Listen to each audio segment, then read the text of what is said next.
Hi everybody, thanks for joining us again here at Global Radio TV. My name is Tomas Funes. Don't forget to follow us on Facebook at facebook.com/Global Radio TV, our YouTube channel, or on Twitter at Global Radio TV to make sure you stay up to the latest on all the news and information that we have to share with you. I'm here with Gonzalo Funes, attorney at law here in Florida. How are you doing, Gonzalo? I'm doing fantastic. Thanks for having me. Absolutely. Thanks for being here. And today we're going to share something with you that's very interesting when you're looking to purchase a property, something that you should definitely talk with your real estate professional, and that is easements.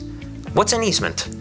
So an easement, boiled down to its most basic form, is a private arrangement or agreement between two property owners that affects the use of land. If you want to ask me some more questions, I can expound on that, but not to confuse too many people. That is, when everyone talks about an easement, it can get a little bit, complex, and I just want to simplify it. It really is an agreement between party A and party B to use a piece of property in a specific form or fashion.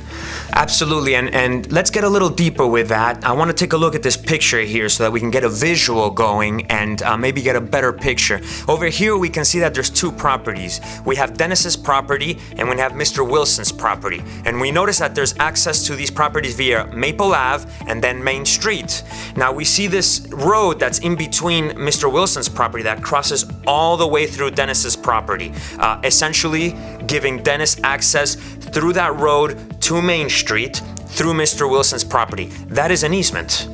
Yes, this is a very specific type of easement. This is an easement by way of a public access point. So in this particular scenario or situation, what you see in the illustration is that somewhere along the way, Dennis made an agreement with Mr. Wilson that he wanted to use part of Mr. Wilson's property to cross over to get to Main Street. For whatever reason, they decided whether, Mr. Wilson got a benefit from Dennis in the form of some monetary value or some other value, whatever the reason may be, they agreed to have that arrangement, and as a consequence, an easement was created allowing Dennis to cross over Mr. Wilson's property to get through to Main Street. Very interesting. And now the picture that we're painting is an agreement between Dennis and Mr. Wilson. But let's say Mr. Wilson's going to sell his property, and here comes buyer A, and buyer A wants to purchase that property. It's important for them to know that, hey, that prior agreement between Mr. Wilson and Dennis is going to affect you in the sense, buyer A, when you purchase that property, you can expect Dennis or whoever is living in that property afterwards to use that road without a problem.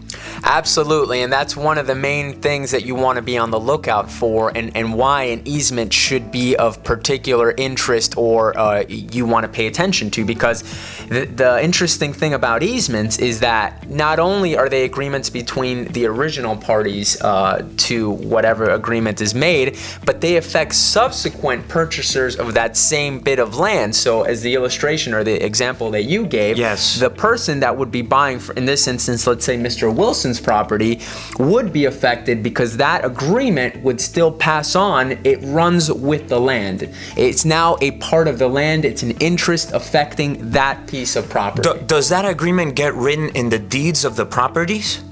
Well, there's a couple of ways it gets done. Usually what ends up happening is that an easement is recorded in the public records. It can be recorded in many types of ways. It can be recorded through a deed, or what we call, another word, a covenant, if you're in, for example, a homeowner or a homeowners association rather. So there's several ways it gets recorded, but yes, typically if it's done right and correctly, an easement will be recorded in the public records and it would show up in the public records. Very interesting, and I think something very important to note is that easements don't only apply to two agreements between party A and party B, in this case Dennis's property and Mr. Wilson's, where there's a driveway that can be used. But there's different types of easements. For example, power companies. Here in Florida, Florida Power and Light Company has an easement on the electricity and the wires that are running through some of these properties, correct? You take an example that you have a piece of property that has power lines connected to it. Yes. And let's say, for example, your electricity goes out, or you have a problem with your internet, or whatever the case may be.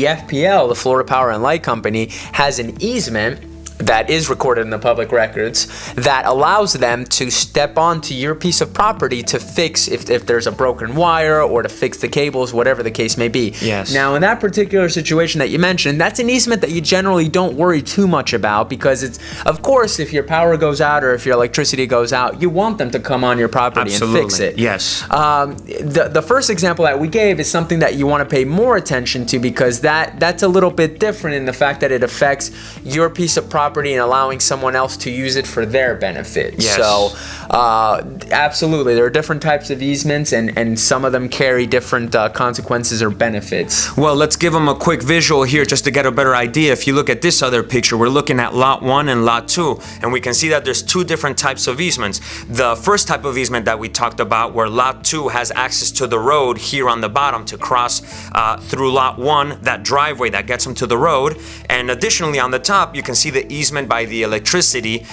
So as Gonzalo was mentioning, and if your power was out, what gives a right to FPL to go into your property and fix that issue? It's that electrical easement that they have on the property if the electrical wires are running through a property that you may own. And of course, as you mentioned, you want them to be able to have that access so you can get that power running as fast as you possibly can. And but again, that's what gives them the right and the access to those cables to do work. Huge point of emphasis here. How does it affect a buyer when purchasing a property? How does an easement affect a buyer when purchasing a property? Right, so like the example that we gave in the first example with Mr. Wilson's property, an easement affects a buyer because, again, that easement is not particular to the first two parties that made that agreement. It's an interest that runs with the land, so it affects subsequent buyers. So as a buyer, you would want to know if there's an easement on the property you're about to buy that lets Mr. Wilson, or whoever the case may be, walk through to a piece of your property to get to a road or an access point, because that affects how you use your property and how they have a right to use your property. So it would give you a more complete picture of the property you're buying. The last thing you would want is to buy a piece of property without having a full picture of what someone else can use or benefit from your property, and then come to find out later that this guy is walking across your yard to get to the road, and you can't do anything about it. No, absolutely, and that's another great conversation that you should have with your real estate professional as you're looking to purchase a property, is this conversation about, are there any easements here that I should worry about? And of course, a sure sign way, and the easiest one, is if you see a driveway going through a property, go ahead and ask. Your real estate professional will be sure to guide you. And let's really expound on this aspect of why it's important for a buyer. And we touched briefly about it, and that's the question of, how does a buyer know that there's an easement on the property? We mentioned deeds, and we mentioned that it may be in covenant, but let's get a little bit deeper if we can, and touch base on how would we know that? Right. Well, this is another example of why you would want title insurance. So you would know because the title insurance company would run a title search on that piece of property. And that title search will show a bunch of things, including any and all easements that are attached to that piece of property. So usually if it's a situation where easements don't generally create what we call a cloud on title, you can still have marketable title and still have an easement on your property. However, it'll give you that picture. So let's say, for instance, you want to get the full complete picture.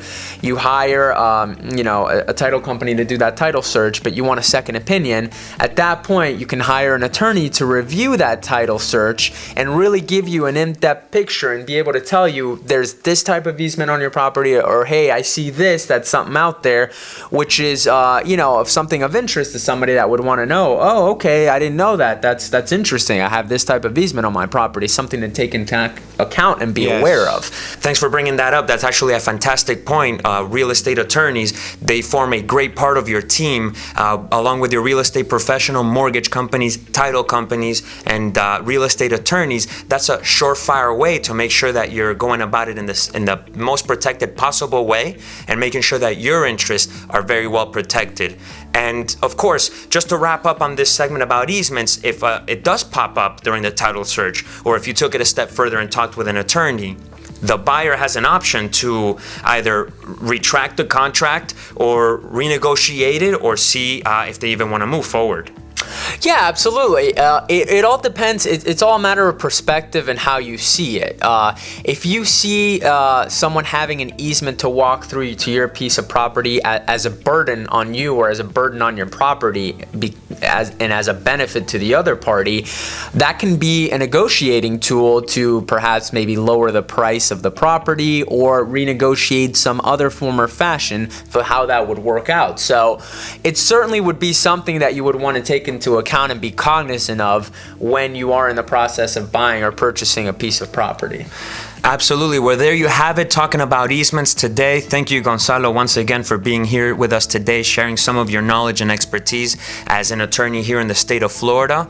I want to remind you guys one more time to follow Global Radio TV on Facebook.com/Global Radio TV. We're on Twitter and YouTube. And make sure you check out our website, www.globalradioandtv.com. And stay tuned for many more shows, much information, and many things that we have to share with you. Till next time.